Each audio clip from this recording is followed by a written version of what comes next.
కన్యా రాశి వారి ఇంట్లో దేవుడు తిరుగుతున్నాడు. దానివల్ల మీరు ఊహించని సంఘటనలు జరగబోతున్నాయి. కన్యా రాశి ఉత్తర 2, 3, 4 పాదాలు, హస్త 1, 2, 3, 4 పాదాలు, చిత్త 1, 2 పాదాలలో జన్మించిన వారు కన్యా రాశికి చెందుతారు.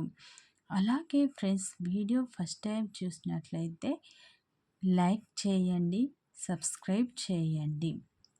కన్యా రాశి వారి శుభ అశుభ ఫలితాలను మనం తెలుసుకుంటాము. కన్యా రాశి చక్రంలో కన్యా రాశికి ఎంతో ప్రాధాన్యత ఉంది. ఈ రాశి చక్రంలో 6వ స్థానంలో ఉంటుంది. బుధుడు ఈ రాశికి అధిపతి. అందువల్ల వీరు చాలా తెలివిగా, అందంగా ఉంటారు. కన్యా రాశి వారికి తెలివితేటలు ఎక్కువగా ఉంటాయి. వీరు అందరినీ ఆకర్షించే గుణాన్ని కలిగి ఉంటారు. వీరు సున్నితమైన మనస్తత్వాన్ని కలిగి ఉంటారు. వీరు చురుగ్గా ఉంటారు. వీరికి బంధువర్గం ఎక్కువగా ఉంటుంది. వీరు ఏ పని అయినా మొదలు పెడితే పూర్తి అయ్యే వరకు వదిలిపెట్టరు. అలాగే కన్యా రాశి వారి ఇంట్లో ఒక దేవుడు తిరుగుతున్నారు. వారిని మీరు గుర్తించడం లేరు. మీ ఇంట్లో ఒక దేవత కానీ దేవుడు కానీ తిరుగుతున్నారు. దాన్ని మీరు గుర్తించలేకపోతున్నారు. కొన్ని పరిస్థితుల్లో ఆ దేవుడు దేవత మిమ్మల్ని ప్రమాదాల నుండి బయటపడిస్తుంది. ప్రతి ఒక్కరికి కులదైవం లేదా ఇంటి దేవత అంటారు కదా, ఉంటుంది. కానీ కొందరు బిజీ లైఫ్ వల్ల ఆ దేవతను పట్టించుకోవడం లేదు. దానివల్ల ఈ రాశి వారు మాత్రం బాగా నష్టపోతారు. కులదైవాన్ని ఎవ్వరూ మర్చిపోకూడదు.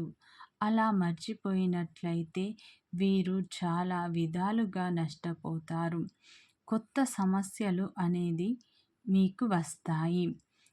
కంపల్సరీ మీరు మీ కులదైవం ఎవరో కనుక్కొని ఆ దేవతలను పూజించినట్లయితే మీకు అంతా బాగా జరుగుతుంది. మీరు ఎప్పుడు సంతోషంగా ఉంటారు.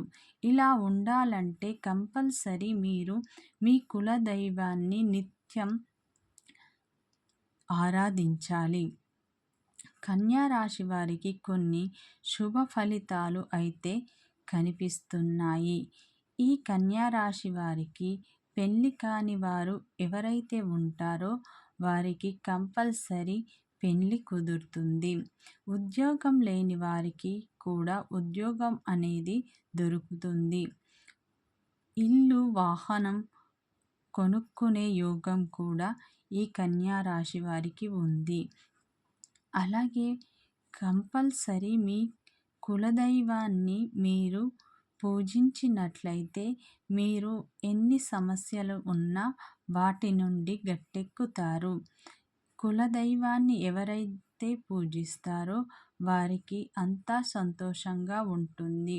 ఎలాంటి కష్టాలు అనేవి ఉండవు. కంపల్సరీ కులదైవాన్ని పూజించండి.